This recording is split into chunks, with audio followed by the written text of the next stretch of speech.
வாழ்க வையகம், வாழ்க வையகம், வாழ்க வளமுடன். குரு வாழ்க, குருவே துணை. இந்த இனிமையான நேரத்தில் இன்றைய நாள் இனிதான நாளாக எனது வாழ்நாளிலே நான் கருதுகிறேன்.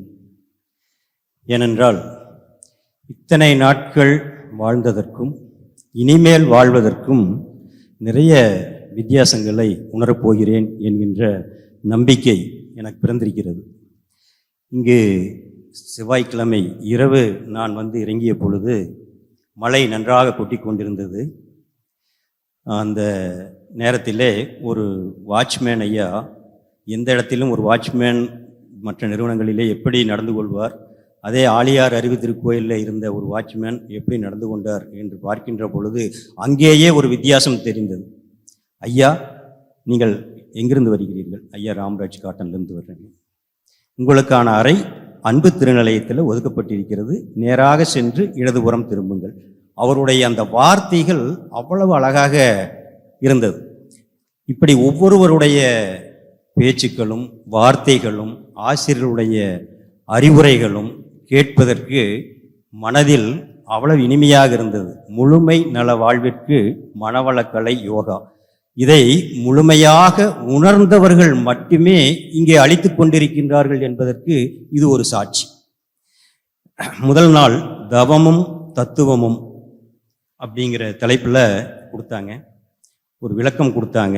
தவம் அப்படின்னா ஏதோ சந்நியாசம் போய் காட்டுகளில் இருந்து செய்கிறது தான் தவம் அப்படின்னு நாம் நினச்சிட்டு இருந்தோம். இங்கே வந்ததுக்கு அப்புறம் தான் தெரிஞ்சது, ஒரு லௌகீக வாழ்க்கையிலேயே ஒரு குடும்பத்தோடு இருந்து நாம் தவம் இயற்றலாம் அப்படிங்கிற ஒரு விளக்கம் அந்த தவ விளக்கத்தில் நமக்கு புரிஞ்சுது.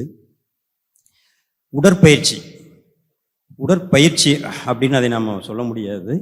அந்த ஒவ்வொரு உறுப்புகளுக்கும் தலை முதல் உச்சி முதல் உள்ளங்கால் வரை இருக்கிற அனைத்து உறுப்புகளுக்கும் வேற ஒரு உடற்பயிற்சி களத்துக்கு போனோம் அப்படின்னா ஏதோ ஒரு உறுப்புகளுக்கு மட்டும்தான் இயங்குற மாதிரி இருக்கும். ஆனால் இங்கே கொடுத்த உடற்பயிற்சிங்கிறது தவமாக கொடுத்தாங்க. அது ஒவ்வொன்றும் நம்ம ஒவ்வொரு உறுப்புகளையும் தூண்டிவிடப்பட்டு அங்கே இருக்கிற செல்களை எல்லாம் அழிக்கப்படுது. அந்த விளக்கங்கள் தோட எங்கே போனாலும் உடற்பயிற்சி மட்டும் இப்படி செய் அப்படி செய்யன்னு சொல்லுவாங்களே ஒழிய அதனால் என்ன பலன் நமக்கு கிடைக்க போகுது அப்படிங்கிறத யாரும் சொல்லியிருக்க மாட்டாங்க. ஆனால் இங்கே தான் எந்த ஒரு செயலை செய்தாலும் எந்த ஒரு பயிற்சியை செய்தாலும் அதற்கான நன்மைகள் நமக்கு என்ன என்கின்ற விளக்கத்தோட நமக்கு இங்கே அந்த தவ தத்துவம் இதுகளை பற்றி பேசுகிற போதும் அந்த உயிருக்கான பயிற்சி காயகல்பம் பயிற்சி கொடுக்குற போது அந்த உயிர் அப்படின்னா என்ன, மனம்னா என்ன, காந்தம்னா என்ன, இந்த அனைத்தினுடைய சுழற்சி தான் மனிதன், இந்த பஞ்சபூதங்களுடைய கூட்டு தான் மனிதன் அப்படிங்கிறத மிக தெளிவாக புரிய வச்சுருந்தாங்க.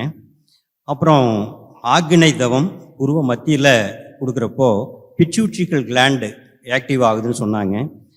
துரிய தவம் கொடுக்குறப்போ பினியல் கிளாண்டு ஆக்டிவ் ஆகுதுன்னு சொன்னாங்க.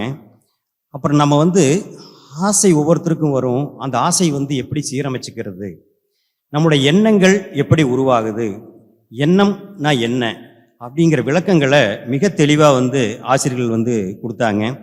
கோபம் எல்லாத்துக்குமே வரும். இது நம்மளுடைய விலங்கின பதிவிலிருந்து வந்தது.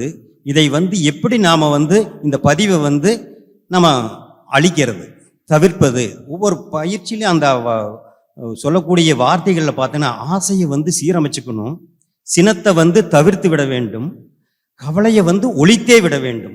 இந்த பேர்கள் இருக்கக்கூடிய ஒவ்வொரு வார்த்தைகளையும் பார்க்கின்ற பொழுது மனிதன் எதை எப்படி பயன்படுத்தணும் அப்படிங்கிற மாதிரி மிக சிறப்பான ஒரு தலைப்புகளை கொடுத்து அதில் உண்டான விளக்கங்களை நம்முடைய குடும்பத்தில் நம்முடைய சமுதாயத்தில் எப்படி நாம் வாழணும் அப்படிங்கிற மிக சிறப்பான விளக்கங்களை நமக்கு இந்த பயிற்சி கொடுத்துருக்குது. அப்படிங்கிறதுல எனக்கு மிகுந்த நம்பிக்கை இருக்குது. கடைசியாக பார்த்தோங்கன்னா இந்த குரு வரலாறு வாழ்க்கை விளக்கத்தை பற்றி ஒரு வீடியோ போட்டிருந்தாங்க. மிக அவருடைய வாழ்ந்த முறைகள், எவ்வளவு துயரப்பட்டு துன்பப்பட்டு இந்த பயிற்சிகளை இந்த சமுதாயத்துக்காக அவர் கொடுத்துருக்கிறாரு. நம்மெல்லாம் இதை இவ்வளவு நாட்கள் உதாசீனப்படுத்திட்டுமே, இவ்வளவு நாட்கள் நமக்கு இது கிடைக்காம போயிடுச்சு அப்படிங்கிற மிகப்பெரிய வருத்தம். ஆனால் இப்பொழுதாவது கிடைத்ததே, இனிமேலாவது நாம் நம்முடைய வாழ்க்கையை சீர்திருத்தி கொள்ள முடியும் அப்படிங்கிற ஒரு மகிழ்ச்சி. அதே நேரத்தில் கடைசியாக சொன்னாங்க வாழ்த்தும் பயனும்ட்டு. எந்த ஒரு பொருளையும் வாழ்த்தணும்னா அதில் ஒரு மாற்றம் கண்டிப்பாக கிடைக்கும். ஒரு தாவரத்தையும் கூட வாழ்த்தலாம், ஒரு நீரையும் கூட வாழ்த்தலாம். இப்படி வாழ்த்துற போது அதில் ஒரு மாற்றம் ஏற்படும் அப்படிங்கிறத மிக தெளிவாக ஆசிரியர்கள் கொடுத்தாங்க. இறுதியாக யோகாசனம் அப்படிங்கிற இதைய பயிற்சிகளை கொடுத்தாங்க. இங்கே கொடுத்த அனைத்து பயிற்சிகளும் தவமும் இறைவனை உணர்வதற்கான ஒரு வழியாக நான் எண்ணி இந்த நிகழ்ச்சியை எனக்கு வாய்ப்பு கொடுத்த இந்த நிர்வாகத்திற்கும் ஆசிரியர் பெருமக்களுக்கும் நன்றி கூறி விடைபெறுகிறேன். வாழ்க வளமுடன், வாழ்க வளமுடன், வாழ்க வளமுடன்.